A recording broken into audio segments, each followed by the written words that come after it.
Whenever there is some change or alteration in the form, just remind yourself, this is not mine. This I am not. This is not myself. Yeah?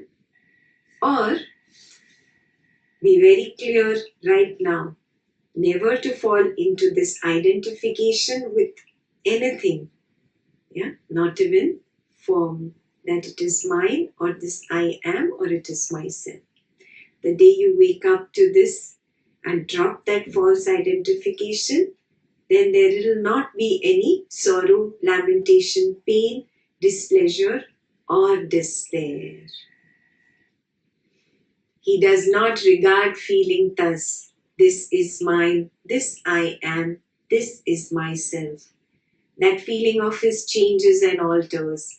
With the change and alteration of feeling, there do not arise in him sorrow, lamentation, pain, displeasure, and despair. When you have seen the truth, that feelings come and they go. They are impermanent. I had falsely identified myself with this feeling, the feeling of love or the feeling of hatred, the feeling of jealousy or the feeling of compassion. Everything comes and goes. I am not that. It is not mine. This is not myself. If you are constantly in this understanding, established in this understanding, then there is no pain, lamentation, sorrow, displeasure, and despair. He does not regard perception thus. This is mine, this I am, this is myself. That perception of his changes and alters. With the change and alteration of perception, there do not arise in him sorrow, lamentation, pain, displeasure, and despair.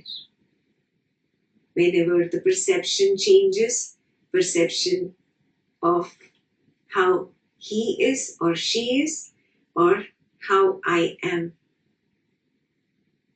he is very clear that it is all impermanent, that it is not I, that it is not mine, that it is not myself.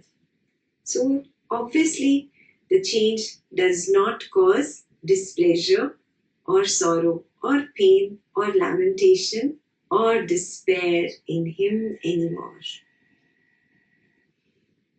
He does not regard volitional formations thus. This is mine, this I am, this is myself. That volitional formation of his changes and alters. With the change and alteration of form, there do not arise in him sorrow, lamentation, pain, displeasure, and despair.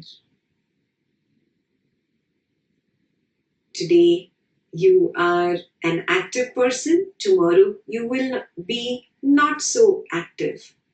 It does not matter. You cannot expect to hold on to that label of active person, which is nothing but an impression in the consciousness of how you are, a volitional formation, something that has formed out of your own will.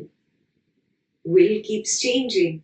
That is why the volitional formation changes. And that which changes is like a moving train. It is really silly of me to try to hold on to a moving train because I am going to be injured. So if I was active yesterday and I'm not active today, it's okay. If this body was young yesterday and it is old today, it's okay. Change is the only permanence. And one who respects this nature's law, nature respects him. And he does not experience sorrow, lamentation, pain, displeasure, and despair when the volitional formations change or alter. He does not regard consciousness thus. This is mine. This I am. This is myself. That consciousness of his changes and alters with the change and alteration of consciousness. There do not arise in him sorrow, lamentation, pain, displeasure, and despair.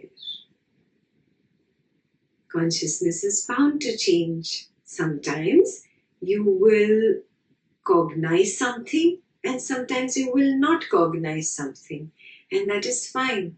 Change is the only permanent thing.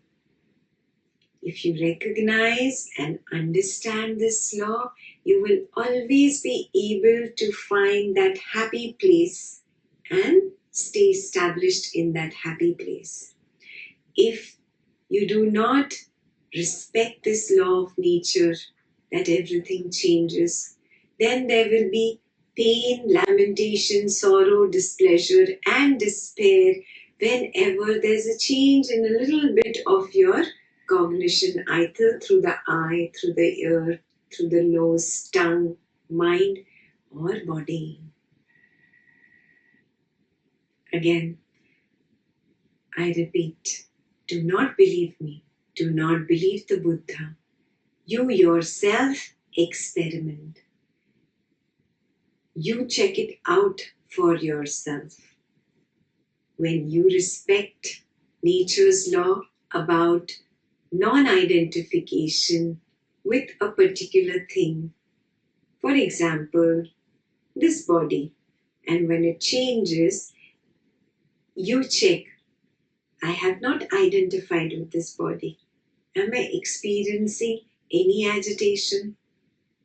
You will come to your truth that non-identification with the body leads to no agitation, and identification with the body leads to agitation. You can, of course, experiment with other things. This was just an example. It is in such a way, bhikkhus, that there is non-agitation through non-clinging.